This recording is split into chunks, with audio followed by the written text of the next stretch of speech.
அவதூறு பரப்பியே ஆவேன் அப்படின்னு மாறு வேசல ஒரு மதுவை வச்சுக்கிட்டு போறதும் மானகட்ட முறையில் நம்ம ஆளுங்க 2000 அவுத்து விட்டுன்னு அடிக்கிறதும் நம்ம வழக்கமான விஷயம், நம்ம எல்லாருக்கும் தெரியும், கரெக்டா இல்லையா? ஆனா இன்னைக்கு ஒரு நல்லது பண்ணணுன்றதுக்காகவே மாறு வேஷத்தை போட்டுக்கின்னு நம்ம தலைவன் அதாவது அமைச்சர் ரமேஷ் என்ன பண்ணிருக்காரு, திருச்செந்தூர் கோவிலுக்கு போயிருக்காரு.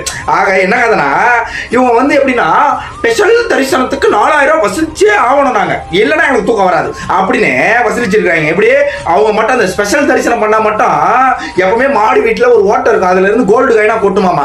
அதனால என்ன பண்ணிருக்காங்க, கூச்சமே இல்லாம 4000 உங்களுக்கு மட்டும் வசூலிச்சே ஆகணும். உங்களுக்கு இதுலயும் லஞ்சம். பொதுவானது என்ன, கடவுள்ன்றது எல்லாருக்கும் பொதுவானது, கரெக்டா இல்லையா? எல்லாரும் பொதுவா வழிபடுறது, ஏழை பாழைகள் இருந்து எல்லாருமே பொதுவா வழிபடுறாங்க கடவுளை.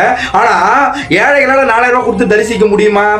லைன்ல ஒரு நாள் ஆனாலும் கால் கடந்து லைன்ல நின்று தான் தரிசிச்சு போகணும். ஆனா 4000 கொடுத்தாதான் இவங்களுக்கு வந்து தரிசிக்கணும். அப்ப இது வந்து கோவில், இது வந்து இவங்களாம் அர்ச்சகர், கரெக்டா இல்லையா?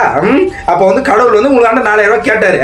இதை வந்து நம்ம ரமேஷ் என்ன பண்ணிருக்காரு, போயிருக்காரு கடன்னு போய் மாறு வேஷத்துல போய், சார் வந்து ஸ்பெஷல் தரிசனம் பண்ணணும் சார். ஆமா ஆமா ஸ்பெஷல்லாம் உங்களுக்கு கவனிக்கணுன்ற மாதிரி சொல்லியிருக்கா. அப்படி தலைவர் என்ன பண்ணிருக்காரு, 4000 ஜிபே பண்ணிருங்க, சீக்கிரம் பண்ணுங்க, 4000 ஜிபே பண்ணுங்க அப்படின்னு உடனே ஜிபேயும் பண்ணி அந்த மனுஷன் அப்பயாச்சும் மாஸ்க் கட்டி அடி அழுத்துட்டு அடிப்பாருன்னு பார்த்தா மாஸ்க் போட்டுன்னு ஜிபேல 4000 அனுப்பிச்சுக்கிறாரு. அமைச்சர் பிறகு அதுக்கப்புறம் டோக்கனை தந்துக்கிறாங்க, இங்க வாங்க சார் ப்ளீஸ் எல்லாரும் இங்க வாங்க, கும்பலா ஒன்னா வாங்க, ஒட்டுக்க உங்களை போகணும்னு எல்லாரையும் கூப்பிட்டு உடனே இதுல வந்து நம்ம சன் நியூஸ் எல்லாம் கட்டின்னு வந்துட்டான். எப்படி இங்க பரப்புறான் பாருங்க, இங்க அவுத்து போட்டுன்னு, அதாவது நடு ரோட்ல அவுத்து போட்டு பரப்புறான். எப்படின்னா மன்னிப்பு கடிதம் எழுதியும் விட்டுட்டாரு. அப்ப மருத்துவமனையில மட்டும் சஸ்பெண்ட் பண்ணுவாங்களா, கோயில மட்டும் சஸ்பெண்ட் பண்ண மாட்டாங்களா? அப்ப என்ன அமைச்சர் அப்படி நீங்க நடு ரோட்ல அவுத்து போட்டு கரகாட்ட ஆட ஆரம்பிச்சிட்டான். உடனே இவருக்கு பதிலடி எப்படின்னா, மன்னிப்பு கிடையாது, விளக்கம் கேட்டு கடிதம் எழுதியிருக்காங்க. விளக்கம், இதற்கான தீர்வு என்ன, இதை ஏன் நீங்க இப்படி பண்ணீங்க, இதுக்கு நடவடிக்கை எடுக்கப்படும், இனிமே நீங்க ₹1 கூட வசூலிக்க கூடாது அப்படின்னு வந்து ஆல்ரெடி வந்து எழுதி கொடுத்துட்டாரு.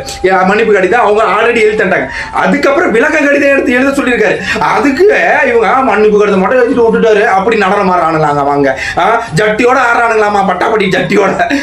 குச்சமே இல்லடா கொஞ்சம் கூட.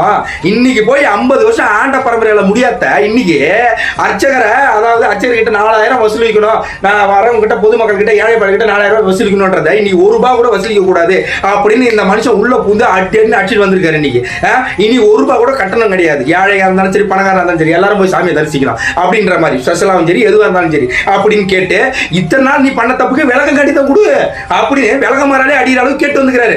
இங்க வந்து இங்க ஒரு நடு ரோட்ல ஒருத்தர் சலகம் கட்டி ஆடிக்கிறான். இப்ப அடுத்து அவங்க தான் போறேன், இந்த வாரம் இருங்க, போயிட்டு அவனை அவுத்து விட்டுன்னு அடிச்சே ஆகணுங்க. ஐயோ அவனை டெய்லி அடிச்சதாங்க நம்மளுக்கு மன திருப்தியா இருக்குது.